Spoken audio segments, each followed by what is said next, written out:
Tagad sacensības Saldu superkausa beidzamais posms. Kas ir jāzina skatītājiem, dodoties uz Saldu, un kad viņiem jābrauc, un ko tur sagaidīs?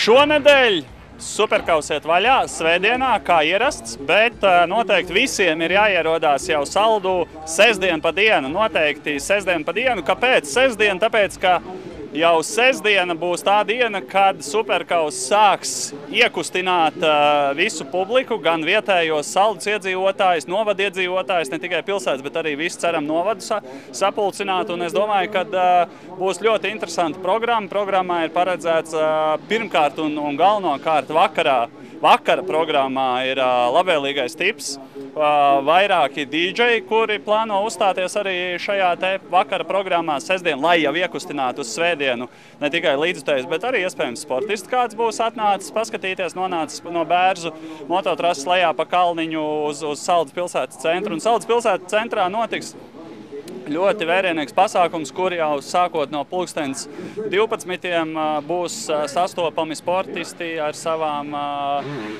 teiksim, mototeltīm, kur būs iespēja iegūt sportistu autogrāfus, nofotografēties kopā ar sportistiem, drifta mašīnas un dažādas atrakcijas, kuras būs, vērstas uz to, lai jau tiešām cilvēks iekustinātu un uzsildītu uz svētdienas galvenajiem notikumiem, kuri, protams, notiks mototrasē Bērs.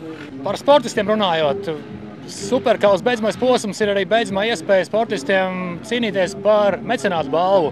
Vai tur būs kaut kādas īpašas, nezinu, žūrijas, pievērst uzmanību kaut kādiem momentiem, izstāst par mecenātu balvu? Cik man ir informācija, jā, mecenāti kaut ko plāno, bet ļoti precīzi detaļās šobrīd vēl nepateikšu. Tas arī vēl šobrīd tādā, sagataves stadijā viss, bet būs, es domāju, ka dažādas atrakcijas arī priekš sportistiem, kuri pretendē uz šo te mecenātu balvu, viņiem būs jārāda sava varēšana, gribēšana.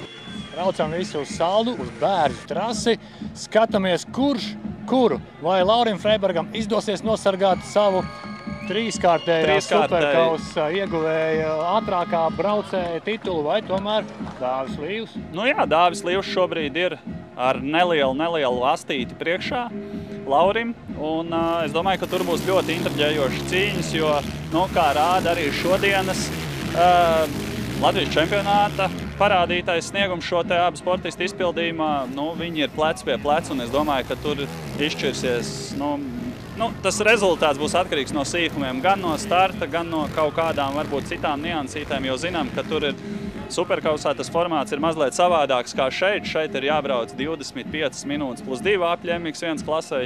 Tur savukārt superkausā ir jābrauc 15 minūtes plus 2 apļi pirmajā braucienā, un otrais ir sprints pro klasē 7 apļi, un viss un čempions ir noskaidrots.